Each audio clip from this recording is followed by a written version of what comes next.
On the information we have at this moment, this was an act of terror, and a particularly cowardly act of terror. A terrorist attack strikes New York City near the World Trade Center. And tonight, we've learned the suspect left a note claiming that he did it for ISIS. Now, 8 people were killed when police say 29-year-old Saifullah Saipov rented a truck and then plowed down dozens of people on a bike path.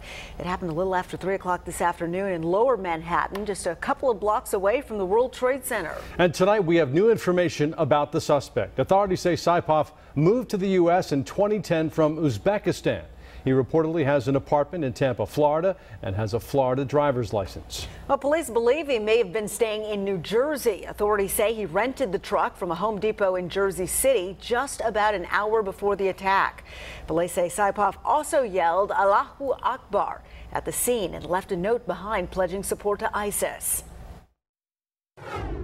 Multiple fatalities and even more injured after a truck deliberately drives through a popular bike path in downtown Manhattan.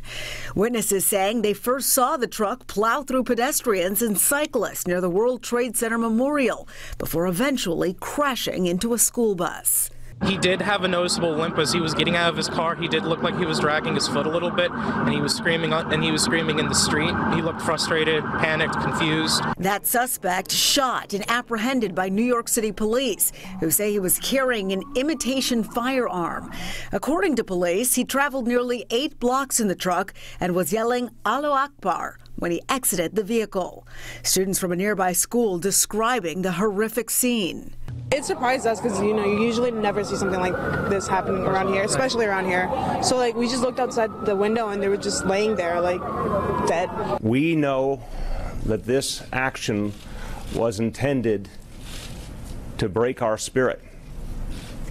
But we also know New Yorkers are strong, New Yorkers are resilient, and our spirit will never be moved by an act of violence, an act meant to intimidate us. Police saying the incident was first thought to be a case of road rage, but now is being investigated as an act of terror.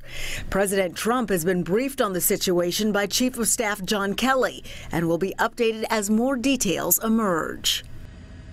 Well, President Trump tweeted this message tonight, quote, "It looks like another attack by a very sick and deranged person. Law enforcement is following this closely, not in the USA." New York Governor Andrew Cuomo has increased security at airports, bridges, tunnels, and mass transit systems around the state. He says additional security personnel are being deployed to high-density areas and large public gatherings like one tonight in the Village, a parade there. Of course, this story is still developing, and there are a lot of unanswered questions. You can count on Fox 5 for breaking updates on air and on the web. And check out our Fox 5 Atlanta app to get alerts sent directly to your smartphone.